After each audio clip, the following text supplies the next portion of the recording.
Allô, belle communauté des éveillés. Aujourd'hui, c'est le cinquième live de la semaine des éveillés. Et pour ce cinquième live, j'ai le plaisir aujourd'hui d'accueillir Élise Colette, donc, qui est ostéopathe et thérapeute énergétique. Salut Élise, Salut, salut, salut tout le monde. comment tu vas? Ça va bien, merci. Super. Heureuse d'être là. Bah écoute, pareil, je suis ravi de t'avoir aujourd'hui. Et aujourd'hui, avec toi, on va parler de comment le corps nous transmet continuellement des messages.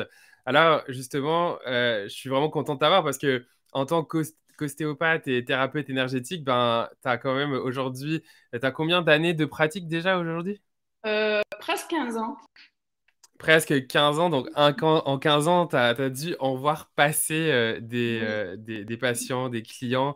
Et donc l'idée, c'est justement aujourd'hui avec toi ben, de jaser autour de ça, autour de...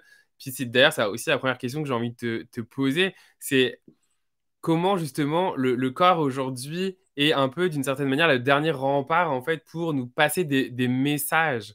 C'est quoi que tu observes toi dans ta pratique?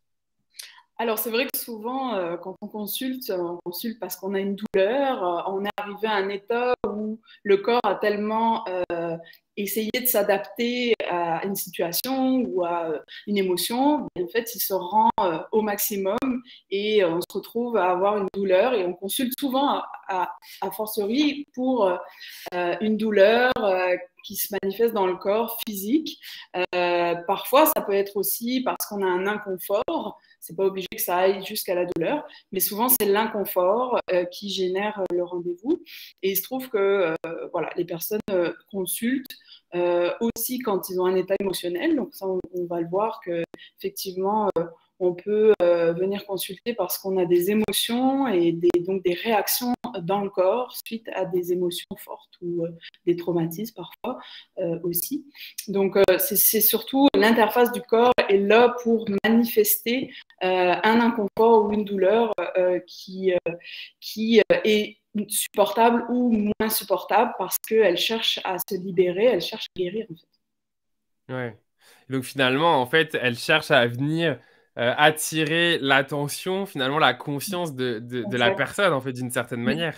C'est ça, c'est ça. Elle dit à ce moment-là, à certains endroits, il y a quelque chose qui n'a pas été résolu et je te mets la douleur simplement ou l'inconfort pour te dire, là, il faut aller voir pour te permettre de mieux te sentir et il faut que tu t'en occupes en fait. Et c'est Ouais. là où on regarde ensemble, c'est quoi qui s'est manifesté, pourquoi ça s'est manifesté. Donc on regarde aussi l'historique de la personne, on ne va pas juste regarder, elle a mal là, on va traiter là. On va regarder d'où ça vient, les causes. Souvent, l'ostéopathe, c'est ça qu'il fait. Il regarde la cause. En tout cas, il cherche la cause comme un détective privé du corps qui est là en train de trouver c'est qui le coupable dans l'histoire ou les coupables, parce que c'est pas toujours la même chose.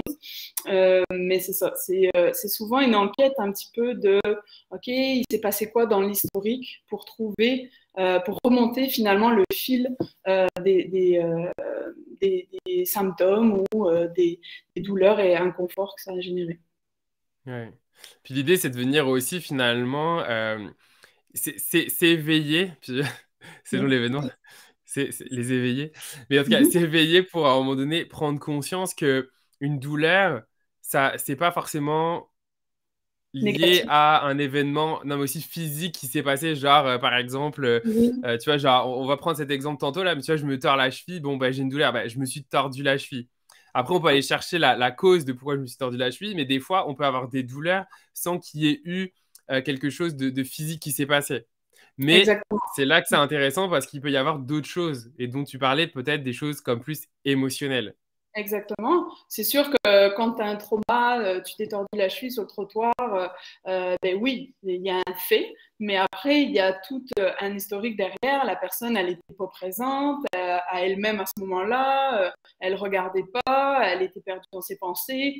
Et donc, du coup, ben, on va aller voir aussi, bah, tiens, elle s'est tordue la cheville pour d'autres raisons, parce que dans sa conscience, elle est en train de faire un choix, trouver une nouvelle direction dans sa vie, mais elle n'est pas présente, elle ne sait pas quoi faire, elle est instable et hop, elle se tourne la cheville pour l'élément déclencheur qui est l'entorse de cheville. Mais aussi, c'est ça, elle peut avoir aussi des émotions. Et quand les émotions ne sont pas suffisamment ressenties, ou en tout cas elles sont ressenties mais pas laissées exprimer et accueilli, le corps va le manifester sous différentes façons pour dire hey, là il y a trop d'émotions, ou il y a une émotion comme la peur, la tristesse et tout ça qui voudrait s'exprimer mais que tu ne laisses pas s'exprimer, donc le corps va créer des inconforts pour les exprimer.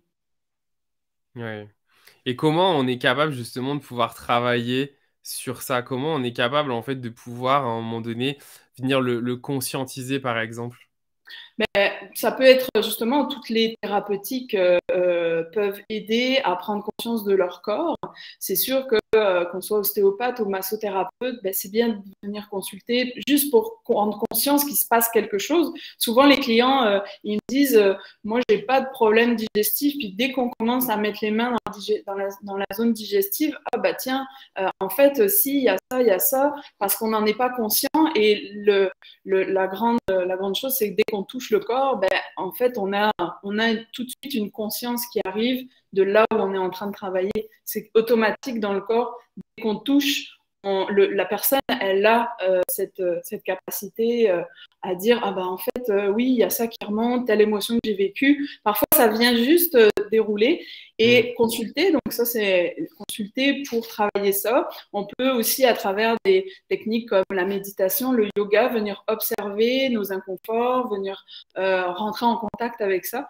C'est sûr que ça demande de la conscience et de la pleine conscience, donc d'être plus proche encore de nos ressentis quotidiens et de pouvoir en parler, de pouvoir l'échanger avec soit des thérapeutes ou même des fois entre amis. Des fois, on peut débloquer des choses qu'on ne se rendait pas compte parce qu'on est à l'intérieur de ce vaisseau finalement.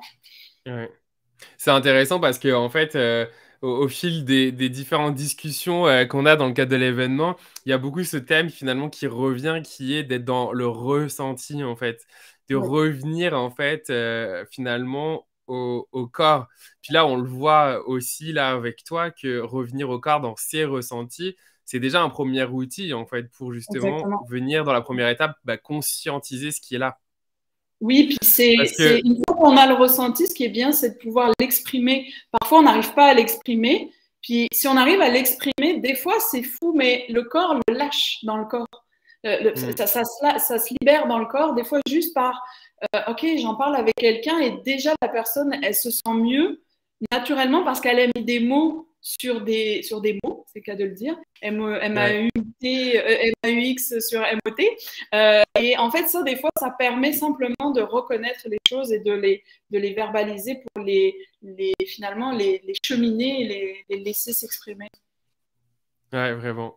Mais Voilà. c'est vrai que ça me parle ce que tu dis parce que même en tant que, moi de mon côté, en tant que masso aussi, des fois tu touches certaines zones, puis la personne, elle te dit, ah c'est fou, t'as appuyé là, j'avais même pas conscience que j'avais mal. C'est quand t'as appuyé que genre ça m'a fait mal.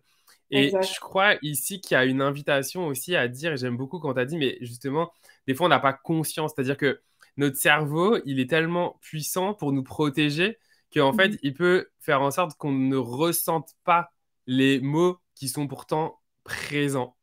Et je pense que c'est là où, comme tu le disais, il y a une invitation à un moment donné à venir se faire, enfin, que je dis se faire aider, en fait, il n'y a pas de mal à ça, au contraire, d'aller voir justement, d'aller nous voir en tant que thérapeute aussi, parce que c'est là où finalement on arrive à mettre, et je vais reprendre ton expression, les mots sur les mots. Non, mais c'est vrai. J'adore. C'est tout à fait ça. C'est tout à fait ça. Et oui.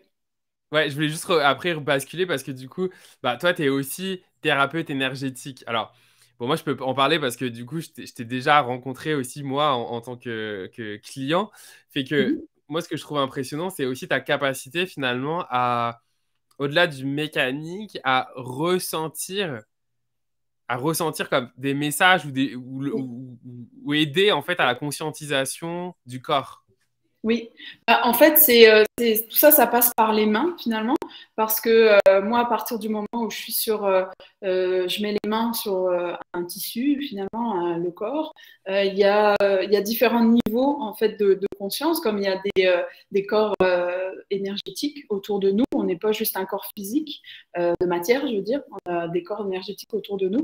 Et la façon dont je travaille, c'est souvent, j'interroge le corps à travers mes mains, puis c'est des fois implicite, c'est-à-dire je verbalise pas, je veux savoir ça, hein, c'est pas ça. C'est plus, je ressens et je reçois finalement par l'interface de mes mains. Tiens, ça se place au niveau mental ou au niveau émotionnel en fonction de là où je place moi ma conscience dans mes mains.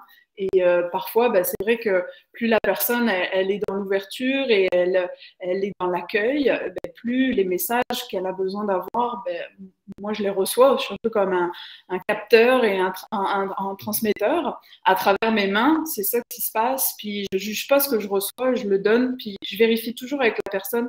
Ça te parle-tu? Sais-tu vraiment, ça fait du sens pour toi? Si ça fait pas de sens, ok, on laisse ça de côté. Moi, je suis juste là pour éveiller justement la personne à ses sensations, à ce qui peut se manifester dans son corps. Parfois, c'est des mémoires émotionnelles, parfois, c'est simplement des émotions passées qui ne sont pas libérées dans le corps. Donc, c'est ça que je suis plus à l'écoute à travers mes mains et à travers cette capacité à ressentir. Puis à ce moment-là, il n'y a pas de mental qui est là. Pour moi, c'est vraiment me mettre corps et âme en fait à ce qui se passe dans ces tissus-là. Ouais. Et c'est intéressant parce que ici, encore une fois, on est finalement dans la dernière étape où si on avait réussi, enfin, et puis il n'y a pas de jugement dans ce que je dis, hein, attention, mais si on arrive à capter les messages avant, finalement, on peut mener des actions pour éviter finalement, en Exact. fait, d'avoir une douleur, etc. Et donc, quand on Blocage. en arrive ici, ça permet justement de venir prendre conscience, encore une fois, de ce qui est là et donc, du coup, de pouvoir le travailler, en fait. Exactement.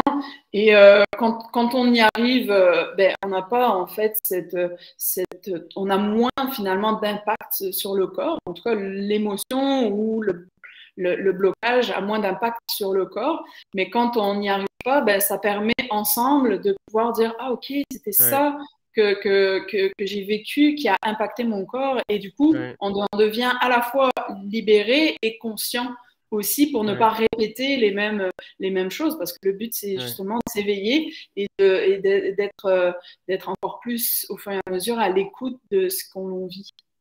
Ouais. Il y a un truc que je trouve fou, moi, Elise, c'est le fait que, justement, en fait, le corps, c'est tellement intelligent que il arrive même à, pour nous passer un message, c'est pas juste une douleur, il est capable potentiellement, en fait, de bouger des choses en nous, ce qui Oui, fait qu'il y a un vrai travail quand même rendu de mécanique, à devoir quand oui, même des fois replacer des affaires, mais qui oui, parfois se sont déplacées, encore une fois, non pas parce qu'il y a eu une cause physique extérieure, mais parce qu'il y a eu des choses qui n'ont pas été traitées, écoutées, laisser couler, que le corps, d'une certaine manière, il va comme bouger. Et ça, je trouve ça assez dingue parce que c'est là où, en fait, il faut amener une conscience aussi que ce qu'on peut avoir en manière physique peut être dû à quelque chose qui est oui. émotionnel, par exemple. Oui, tout à fait, parce que dès qu'on a une vibration, que ça soit une émotion, parce que c'est toujours un message vibratoire en fait, hein, que ce soit une émotion ou un blocage physique ou justement une énergie qui nous traverse, qui nous déstabilise et d'un seul coup, nos énergies sont plus reliées ou il n'y a plus de connexion. C'est sûr que ça nous demande en fait de venir recentrer ça. Mais tout est vibration, donc tout peut venir dans notre champ énergétique et corporel, venir nous agresser ou nous faire réagir. Et dès qu'il y a une réaction qui n'arrive pas à trouver finalement de conscience ou de réceptacle, le seul réceptacle qu'il y a, c'est notre corps physique finalement.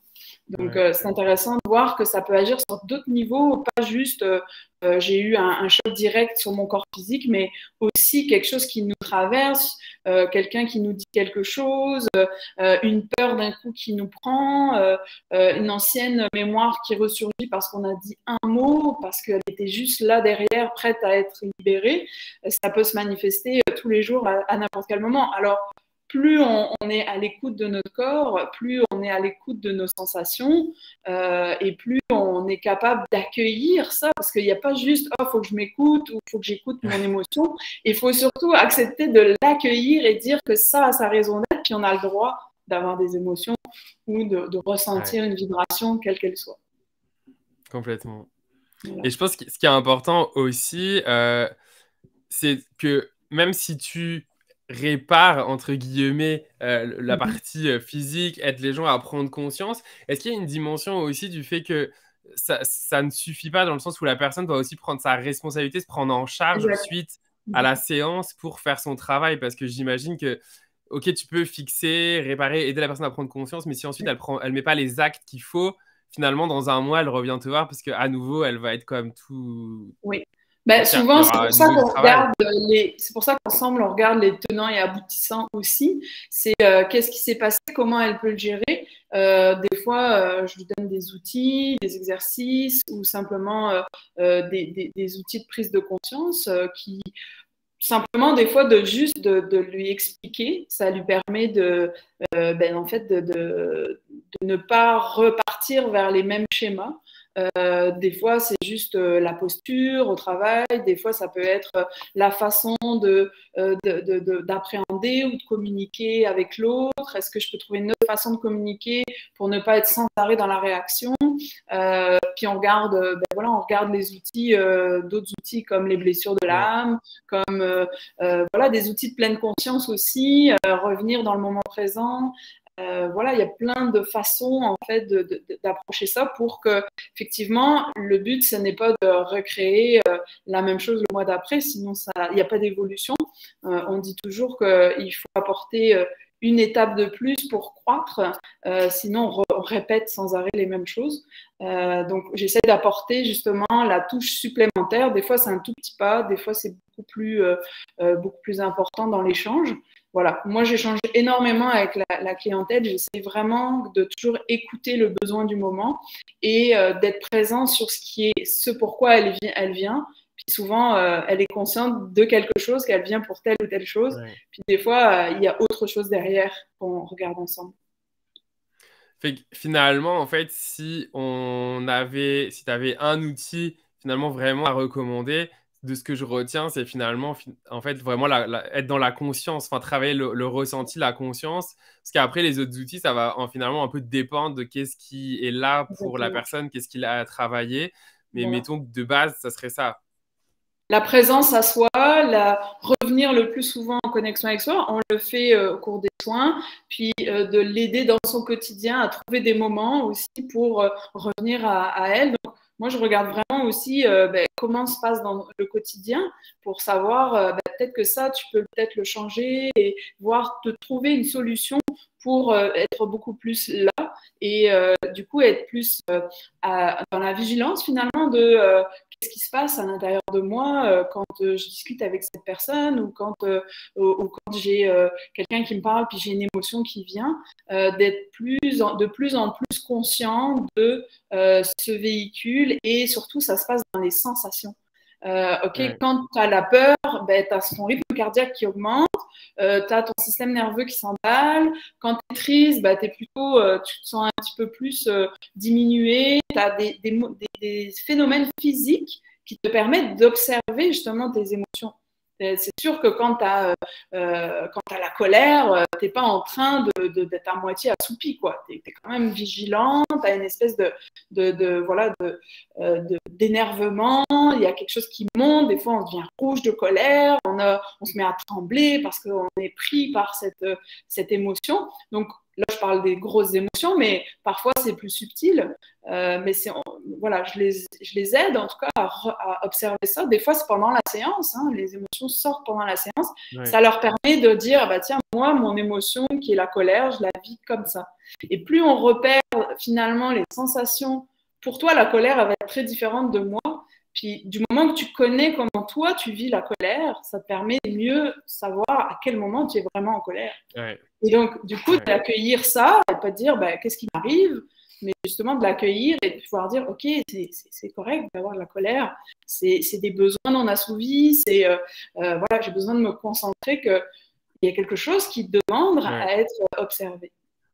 Donc finalement, à travailler aussi à mieux se connaître, à comprendre en fait nos fonctionnements par rapport à nos émotions aussi, quoi. Exactement, exactement. Super, ben merci beaucoup Élise pour ta belle contribution, ta belle présence. Merci J'espère à que toi. pour vous, ça vous Merci à a toi. intéressé. Mettez-nous en commentaire si ça résonne en vous, si vous avez des questions, n'hésitez pas. Et peut-être Élise, ben, si les gens ont envie de te retrouver, où est-ce qu'ils peuvent trouver tes informations? Actuellement, je travaille au centre Corps à Cœur, donc qui est sur le plateau. Voilà, ils peuvent me rejoindre soit sur mon site internet eliscolette.com, soit sur le site du centre, corpsacœur.com, .ca, pardon, .ca. Et voilà, après, prendre rendez-vous, ils peuvent rentrer en contact par courriel s'ils le souhaitent aussi, ou prendre directement rendez-vous en ligne sur ma plateforme. Super, fait que je vous ai mis hop, juste ici les informations avec le site web de Élise si vous êtes curieux, curieuse d'en savoir plus sur son approche. Fait que un gros merci Élise Ah, encore merci une à fois toi. pour ton invitation, c'était un vrai plaisir. Puis vous à la maison, ben, j'espère que encore une fois vous avez trouvé ça intéressant, que ça a résonné en vous. N'hésitez pas encore une fois à nous partager, Élise et moi, dans le groupe, comment ça résonne en vous. C'est toujours intéressant d'avoir vos feedbacks. Puis si vous écoutez en replay, de la même manière, on lit les commentaires, donc n'hésitez pas à commenter. Alors, un gros merci à tous. Et puis, ben, moi, je vous donne rendez-vous demain pour un nouvel invité dans le groupe des éveillés. À bientôt! Bye bye, merci.